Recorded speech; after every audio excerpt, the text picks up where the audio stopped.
Ahora va a exponer el doctor Alfredo Juan Manuel Britos, abogado egresado en la Universidad Católica Argentina, notario egresado en la Universidad Católica de Santa Fe, especialista en Derecho Laboral, de Daños y Procesal, egresado en la Universidad Nacional del Litoral, docente de la Cátedra de Derecho Laboral y de la Seguridad Social de la UCA y asesor sindical.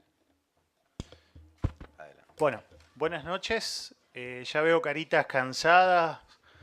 Ha sido un día largo, así que bueno, vamos a tratar de hacer un último esfuerzo y tratar de simplificar la exposición lo que más pueda a los efectos de ya no abusar de su confianza y su buena predisposición de haber venido en un día tan especial como es un día con lluvia. Así que bueno, agradezco su tolerancia. Quiero agradecer, bueno, el típico, no es solo una cuestión protocolar, sino que estando Claudio de por medio es hasta sentimental. Con Claudio somos como hermanos, nos reventamos a piña y después nos damos altos besos. Es así, es literalmente así. Desde un punto de vista personal no hemos peleado, no hemos amigado, pero bueno, nunca separarnos en ese aspecto. Agradecer al Colegio de Abogados de San Isidro, en la persona de los organizadores, todos los que están presentes. Hoy por hoy las distancias con los medios de comunicación se hace un poco más simple, uno está hiperconectado con gente del instituto, con Claudio, con todo este tipo de cuestiones, así que agradezco y a Fofetra también nuevamente esta posibilidad de poder participar y continuar adelante con este tipo de actividad. Y siempre es muy lindo volver a San Isidro, en especial por lo lindo que es la ciudad, por lo que es el colegio y la calidez y la hospitalidad de su gente. Así que bueno, ¿cuál es el tema? El tema es lo que propongo, un tema donde uno lee un título y parece que se asusta. ¿Qué hacen y qué deben hacer los jueces laborales cuando juzgan? Mucho se habló respecto al tema en una suerte de programa mosaico, el viejo programa mosaico cuando uno iba a rendir civil, que te tocaba una sola bolilla y que tenías distintos puntos. Sobre muchos de los temas que se ha hablado, se ha tocado, es decir, de que hemos bailado todos juntos y no hemos pisado los pies. Así que por lo tanto trataré de simplificar. ¿Qué es lo que propongo como este punto de partida? Bueno, ¿qué es lo que hacen los jueces y qué es lo que deben hacer los jueces laborales cuando juzgan? Respecto de lo que tiene que ver la bibliografía, hay una bibliografía principal la que tomo como base, que es una suerte de filósofo, que es González Lagier Daniel, quien escribe Quaestio Facti, que es los hechos bajo sospecha, y esto es un capítulo del cual yo he tomado y lo he tratado de adaptar. Es un autor español muy interesante que trata esta temática. Después hay un artículo que es de mi autoría, que se llama, bueno, El activismo procesal laboral, que está en la revista Actualidad de Rubinsal, y en Rubinsal, en el servicio web, lo que los tengan, estén suscriptos, lo van a poder ver. Otro artículo también es Los principios generales del derecho, si tienen sustento o no en la Constitución Nacional. Otro artículo de los denominados principios del derecho del trabajo. Y otro autor muy también que me ha marcado mucho en la formación, que es Rodolfo Vigo, que es un laboralista, perdón, un naturalista muy conocido y que se caracteriza por sus trabajos trascendentales en lo que tiene que ver la teoría general del derecho y específicamente con el tema de los principios. Bueno, a partir de ahí esa es la bibliografía base como para tratar de desasnar de qué es lo que tratamos de dilucidar de que qué hacen los jueces y qué deben hacer los jueces laborales cuando juzgan. Primero, ¿qué es el derecho?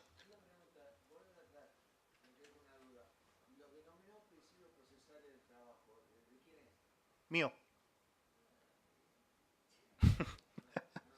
De mi autoría, quise decir, quedó. Este salió en el diario del derecho. Es un artículo que ya tiene varios años. Perdón. Para partir de una idea, bueno, a ver, para quienes consideramos al derecho como ciencia, no todos consideran el derecho de que es ciencia. ¿Por qué es ciencia? Por una cuestión aristotélica de que ciencia es el conocimiento metódicamente adquirido y sistemáticamente organizado, es decir, porque posee método y un sistema o un sistema y método. Básicamente no es la típica conceptualización de las llamadas ciencias duras, por así decirlo, como la matemática, la física, pero si tiene sistema y método, basta como para decir de que el derecho es ciencia. Como punto de partida, ¿qué es lo que intentamos hacer? Comparar la actividad de los jueces con la de un científico en su labor y a partir de ahí plantearnos algunas consignas. ¿Es posible un conocimiento de la realidad? ¿El juez puede tener un conocimiento de la realidad real, tal cual sucedió o tal cual pretende como se lo cuentan las partes? ¿Va a acceder a la realidad real, por ejemplo? Una postura que es bastante escéptica en este conocimiento, en esta idea, que es la postura del maestro Adolfo Alvarado Belloso. Dice, el juez, la realidad real tal cual fue, no la va a conocer. Entonces, esto es lo que nos lleva a nosotros a hacer como una especie de planteo. ¿Acaso la labor de resolución de conflictos no presupone la posibilidad de describir fielmente los hechos que ocurrieron y que generaron el conflicto? Bueno, estos son los puntos de partida, las consignas de que tanto un científico, y lo trasladamos a un juez, se plantea ante un litigio, ante una diferencia argumentativa entre las partes cuando hay acción y contestación de lo que tiene que ver demanda. El objetivo, ¿cuál es la idea de esto? Realizar una epistemología científico-judicial, es decir, un cómo conocer, una suerte de idea de que como una teoría o algo de que cómo conoce el juez la realidad de los hechos tal que cómo se le presentan en un proceso, en un litigio. Y realizar reflexiones sobre el problema de la objetividad de los hechos, de que tal cual como se le plantean. Proponer bases de una teoría del conocimiento para evitar yerro de los jueces. Esta es la intención. Tratar de, a partir de esta idea o de este planteo de estas preguntas y qué es lo que vamos a proponer, de que el trabajo por parte de las actividades que realizan los jueces sean lo menos errados posible a los efectos de evitar arbitrariedad. Esto aplicable al campo del derecho del trabajo. Distinción preliminar. ¿Sobre qué hecho estamos hablando? ¿Hechos individuales o hechos genéricos? Cuando hablamos de hechos individuales nos referimos particularmente a la renuncia de Pablo, el despido de Pedro, o si hablamos de hechos genéricos, ¿a qué nos vamos a referir? Los despidos, las abstenciones que tuvieron los trabajadores de aerolíneas, considerado el modo general. ¿Qué es lo que vamos a tomar acá en esta distinción preliminar? Particularmente los hechos individuales, el despido de Pablo o la renuncia de Pedro. ¿Qué diferentes perspectivas tenemos sobre este tipo de hechos? Es en base a la objetividad y cómo lo podemos llegar a percibir. Sobre los hechos tenemos como una suerte de tres posiciones. Una suerte de objetivismo pleno, un subjetivismo radical y el objetivismo moderado. El objetivismo pleno, conocemos la realidad tal cual es. Ahora bien, esto es ingenuo. Esto de agarrar y decir, yo con la mano, con el dedo tapo el sol. La naturaleza gusta esconderse. Por lo tanto, un daltónico, si tiene un objetivismo pleno, va a estar sometido al error. Porque si dice, no, el semáforo está en verde y están los tres en verde, es porque tiene los sentidos, los conos y los bastones, que, bueno, todo lo que es la parte biológica, de que lo lleva a decir de que, bueno, estás error, o sea, la naturaleza gusta esconderse, o sea, también es mentira de que nosotros podemos tapar el sol con la mano. Entonces, no podemos llegar a conocer de manera absoluta la realidad o los hechos tal cual suceden. Un subjetivismo radical, la realidad es en cada uno, cómo lo percibe. Esto para mí no es una botella, supongamos, o no es una copa, o esto no es una mesa, pues le puedo dar el uso de banco, esto es un banco. Entonces, ¿qué es lo que sucede? El relativismo extremo, que esto es peligroso. Y en cierto modo, como en una especie de posición intermedia, está el objetivismo moderado. Podemos conocer las cosas, pero puede ser de que esté sometida a error, puede ser de que no sea así. El objetivismo moderado considera que no todas las propiedades de la realidad son independientes del observador, pero otras sí, o que no siempre tenemos un acceso fiable al mundo, parte desde la desconfianza del mismo. El objetivista moderado debe ser desconfiado, el juez debe ser desconfiado. Debe poner los hechos bajo sospecha y someterlos a un riguroso análisis para determinar en qué medida son independientes y en qué medida son construcciones del observador, así como en qué casos podemos conocerlos con objetividad. Por eso hablamos de una suerte de posición intermedia. Hay cosas que son realmente, esto es una botella, y hay cosas que yo percibo de que puede ser una construcción efectivamente mía personal. Diversos hechos a partir de ahí en relación entre el sujeto que percibe, el juez o el científico, y la realidad. Tenemos lo que se llama el hecho externo, el hecho percibido y el hecho interpretado, que es ahí donde tenemos que hacer el foco de análisis. Es ahí donde el científico barra juez, en este paralelismo, es donde está el kit de la cuestión. Permiso. El hecho externo es totalmente independiente del observador. Es lo que ocurre en la realidad externa. El percibido es solo parcialmente independiente del observador, porque por un lado está causado por el hecho externo, pero por otro lado está condicionado por los órganos sensoriales del observador y la circunstancia en que tiene lugar la percepción. Una cosa es que caiga el rayo sobre un árbol y otra cosa es cómo entra a mí ese rayo que yo lo percibo respecto de lo que tiene que ver la ruptura del árbol. Y a partir de ahí es como yo tengo los sentidos que entra dentro de mis categorías sensoriales para ordenarlo espacio-temporalmente. Y en base a esa cuestión tengo lo que es el hecho interpretado. Es una construcción que realiza el observador a partir de la información percibida y de un trasfondo de conceptos, de recuerdos, de experiencias previas. Destaco de nuevo el concepto de hecho interpretado. Es una construcción que realiza el observador. Construcción que realiza el observador a partir de la información percibida, es decir, lo que traigo de afuera, lo que percibo, lo que capto de afuera, y de un trasfondo de conceptos de recuerdo de experiencias previas. O sea, tanto lo que me viene como lo que yo previamente tengo, y en base a eso voy a construir. Todos los hechos externos y percibidos son susceptibles de ser interpretados y además de admitir varias interpretaciones. Aquí donde yace el kit de la cuestión. ¿En dónde? En el trasfondo que tienen los jueces, en el trasfondo que tiene el científico, en base a los hechos que percibe, cómo lo construye y en base a sus experiencias previas para realizar una interpretación o la susceptibilidad de la interpretación. Problemas de percepción, que acá es donde estamos con el hecho externo, pasa al hecho percibido.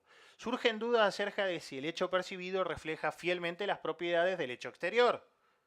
Ni hablar en materia probatoria. Con todo lo que sucede, que los testigos no declaran lo que tienen que declarar, que si está efectiva o fielmente la copia, bueno, ahora están actualizándose la gran mayoría, o hay una corriente o una tendencia del hecho de armar como una especie de contacto directo con lo que es la utilización de la alta tecnología, de filmar a audio y video, el tema de todas las audiencias. Nuestras percepciones no son correctas, esto de que puedo tapar el sol con la mano. La percepción puede estar viciada por ilusiones o alucinaciones. Problemas de la interpretación. La interpretación es cuando hemos clasificado un hecho percibido en algunas de nuestras categorías que poseemos, en alguna clase de hechos. Es una especie de subsunción que requiere de categorías, experiencias previas, etc., adquiridas a lo largo de nuestro desarrollo dentro de una cultura que constituyen el trasfondo. Resalto de nuevo la palabra, que constituyen el trasfondo, lo que es el hecho interpretado. ¿En qué consiste el trasfondo? En el conjunto de conocimientos, creencias, etc. Estoy hablando del juez. ¿Qué conjunto de conocimientos, de creencias posee un juez al momento de interpretar lo que es el hecho externo, la percepción, lo ordeno espacio-temporalmente y en base a ahí voy a agarrar y voy a hacer la respectiva interpretación si me pongo en el lugar del juez? La verdadera problemática, surgen problemas de interpretación cuando no hay criterios claros, que nos sirvan de guía cuando hay criterios que entran en conflicto o cuando no son compartidos. En estas discusiones eternas que tenemos, que a los abogados nos gusta discutir, que es el alimento nuestro del día a día, bueno, ¿qué solución podemos brindar cuando hay varias interpretaciones? Entonces, ¿cuál es el gran tema? Y entonces, ¿qué debemos hacer? ¿A qué herramientas debemos recurrir ante la vaguedad de interpretaciones, de experiencias previas que pueden tener los jueces? Para poder lograr un trasfondo adecuado y con criterios claros, y que los criterios sean claros al momento de dictarse sentencia.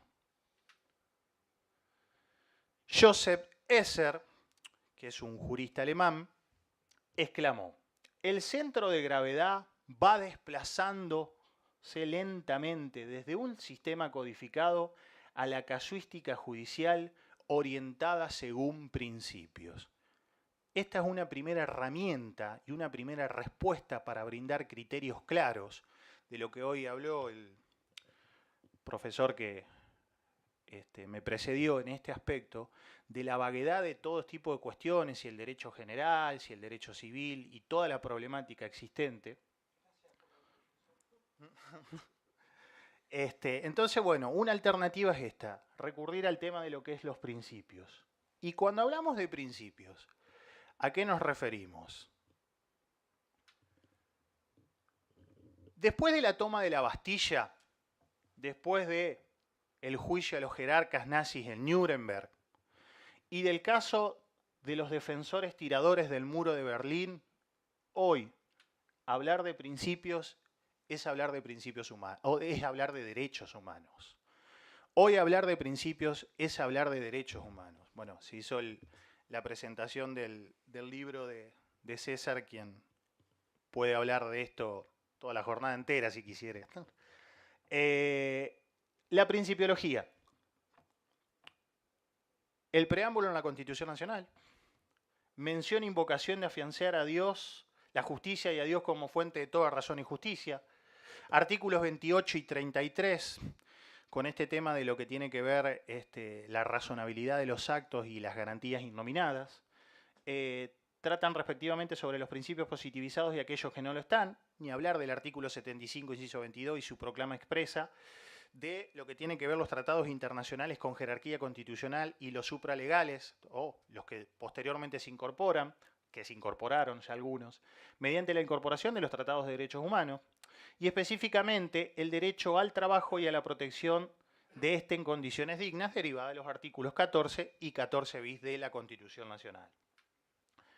El Código Civil y Comercial, también se mencionó, los artículos 1 a 3, otros, el artículo 51 y 52 concordante, que habla de la dignidad de la persona. Y acá me quiero detener en un momento, este tema respecto de una tesis interpretativa protectoria de los artículos 1, 2 y 3. Esto lo he hablado, tengo pendiente un trabajo, sino que bueno, las exigencias por ahí postergan mucho tipo de cuestiones. Lo he hablado con el doctor Duarte y lo he hablado con Raúl Ojeda. En este aspecto, ¿cómo lo podemos interpretar los artículos 1, 2 o 3? ¿Lo podemos interpretar de modo individual o lo podemos interpretar de un modo coherente o armónico? ¿Qué significa? Si leemos los artículos 1, leemos el artículo 2, leemos el artículo 3 de modo individual o lo leemos en un todo coherente.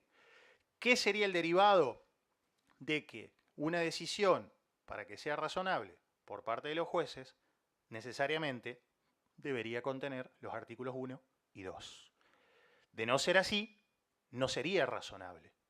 Y no ser razonable, ¿qué implicaría? ¿Qué sería? Arbitraria.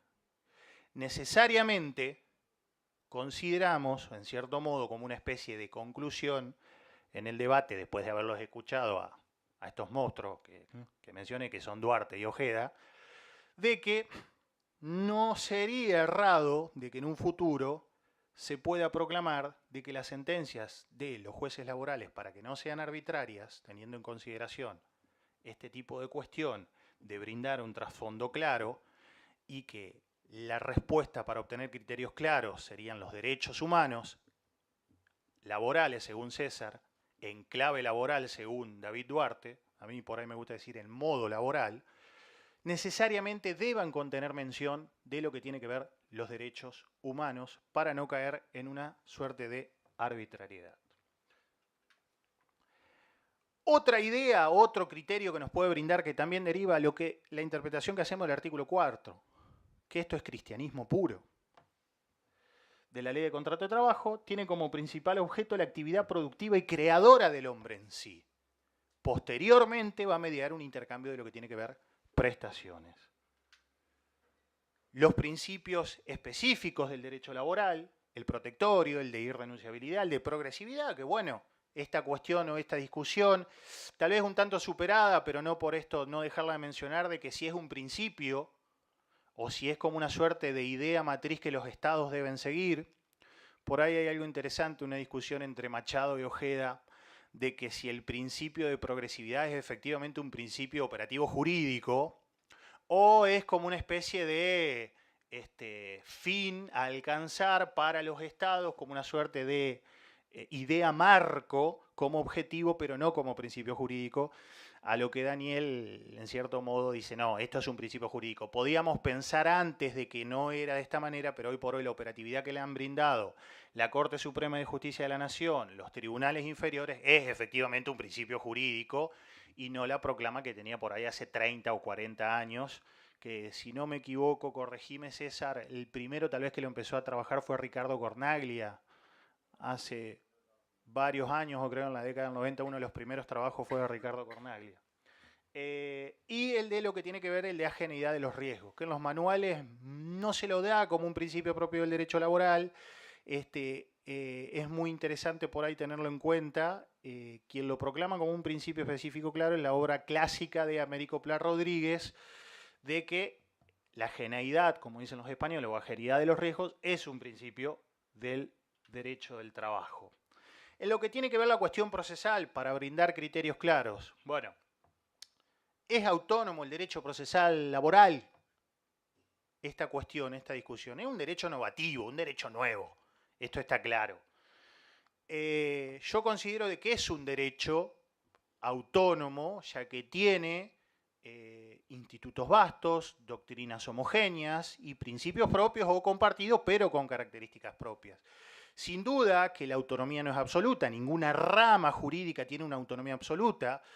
El derecho ontológicamente es uno solo, metodológica y pedagógicamente se lo divide a los efectos de estudiar, pero creo que es un error caer en un reduccionismo de que todas las ramas son absolutamente autónomas, porque no es así, sino que es relativa, y sí el derecho procesal laboral es una rama tal vez más relativa de lo que tiene que ver con otro tipo de ramas del derecho. ¿Cuáles son los principios? En cierto modo, lo más trascendental, el protectorio en versión instrumental, derivado del 14 bis, celeridad y economía procesal en versión procesal laboral, derivado del civil y comercial, y la gratuidad procesal real. El activismo judicial, hoy se lo mencionó a tal vez el laboralista del momento, Tarufo, en esta idea de que quien distingue, diferencia a dos tipos de jueces, los denominados jueces dadores de paz social y los denominados jueces dadores de justicia. Les cuento una anécdota, yo concursé para ser juez del trabajo en Entre Ríos y considero de que, bueno, aquí había una sentencia de primera instancia y digo, los jueces se dividen conforme Tarufo, jueces dadores de paz social y jueces dadores de justicia. Y un juez del trabajo debe ser un juez dador de justicia, ya que está comprometido con darle el pan. Bueno, ¿cuál fue la respuesta del tribunal? Esto está más para un artículo de doctrina que para una sentencia. A lo cual, irónicamente, cuando yo recurro a la respuesta del tribunal, digo, oh, qué bueno. Oh, qué bueno. Porque ¿qué es generalmente lo que buscan los magistrados que sean sus sentencias? Doctrinas. Bueno, la devolución no fue tan grata. La devolución no fue tan grata. Esto muestra por ahí muchas veces lo alejado que está los criterios académicos de la posición de lo que tiene que ver la función judicial.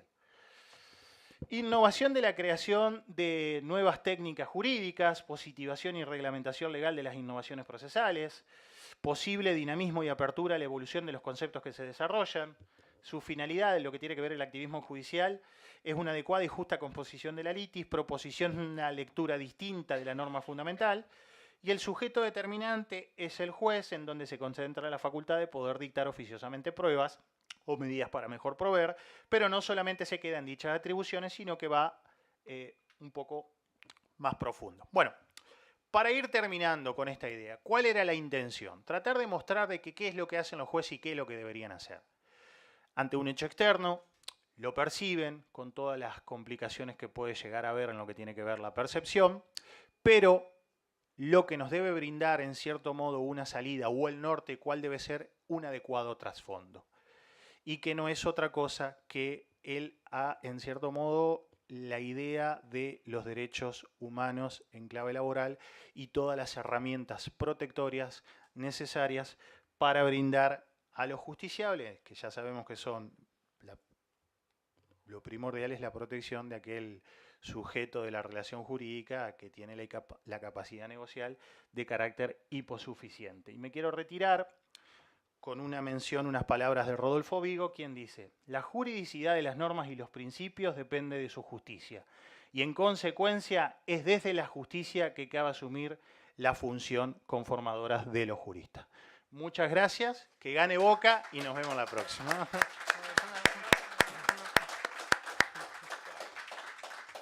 Bueno, ¿hay alguna pregunta que alguien le quiera hacer? ¿A qué hora comemos?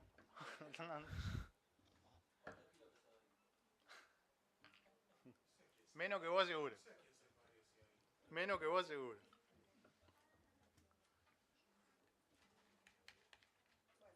Ahí hay una pregunta. Sí.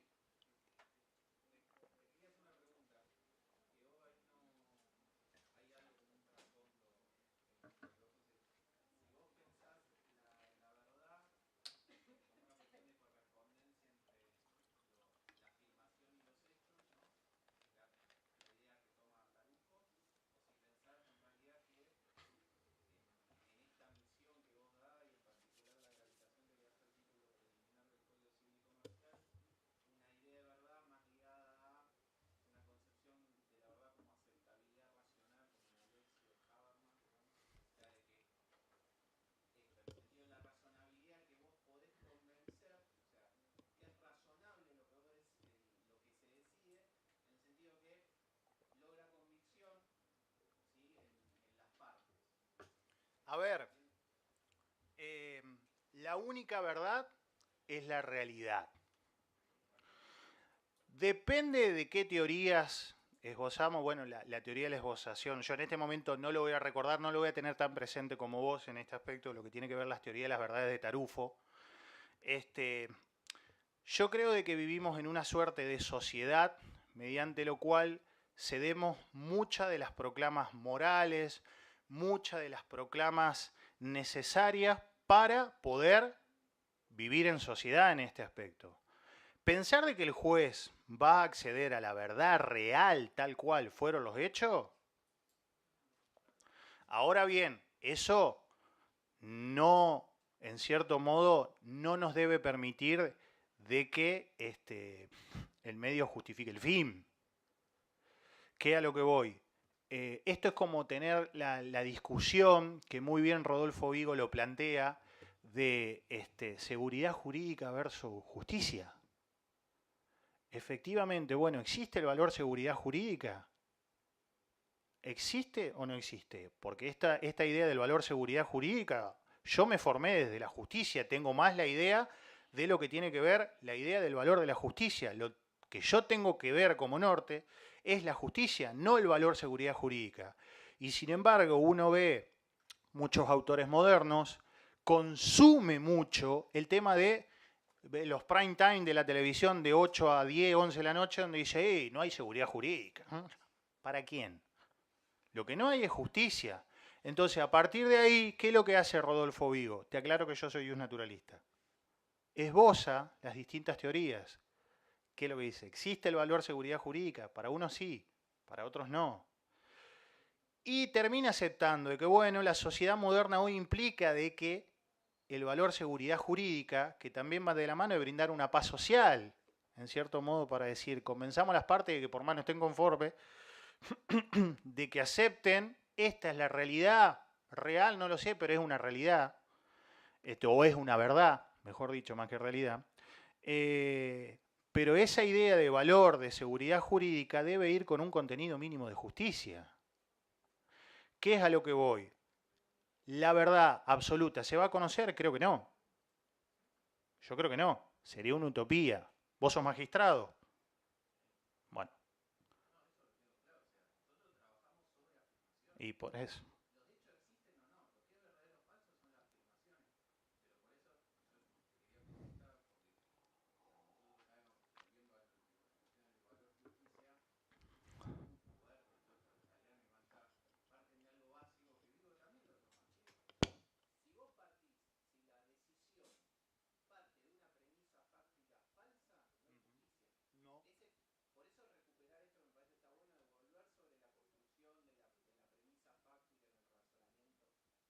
Está bien. Está bien. Tampoco, tampoco, tampoco creo de que sea tan silogístico. O sea, está bien. No, no, sí, en eso te puedo decir que lo comparto. Ahora bien, si vos me decís de que efectivamente hay un convencimiento para las partes o algo y el sistema te va llevando a eso. El sistema te va llevando a eso. ¿Y cuál es la idea en cierto modo? Tratar de conformar o formarnos desde la justicia. Después los resultados o no. Y es todo un tema. Más hoy en día de que cómo está en cierto modo. Mira, acá tengo un libro que por ahí lo saco de los anaqueles y los vuelvo a releer, que se llama, que tal vez la conocen, a Leticia Barreda, se llama La Corte Suprema en Escena. Hace un análisis etnográfico de lo que tiene que ver y es muy crítica en este sentido, y cómo el aspecto de la Corte por allá por la crisis del 2000, 2001 se fue reflejado, cómo estaba triste. Entonces, a partir de ahí creo de que podemos llegar a analizar. Sin duda, tu formación en lo que tiene que ver filosofía y filosofía me supera en ese aspecto. No, no, pero a ver, es lo que estábamos hablando con César hoy, de que te estábamos tratando de seguir en ese aspecto, y estos espacios están para enriquecer este tipo de debate y este tipo de conclusiones. Espero haber, en cierto modo o en parte, satisfacer tu pregunta, ¿viste? ¿No?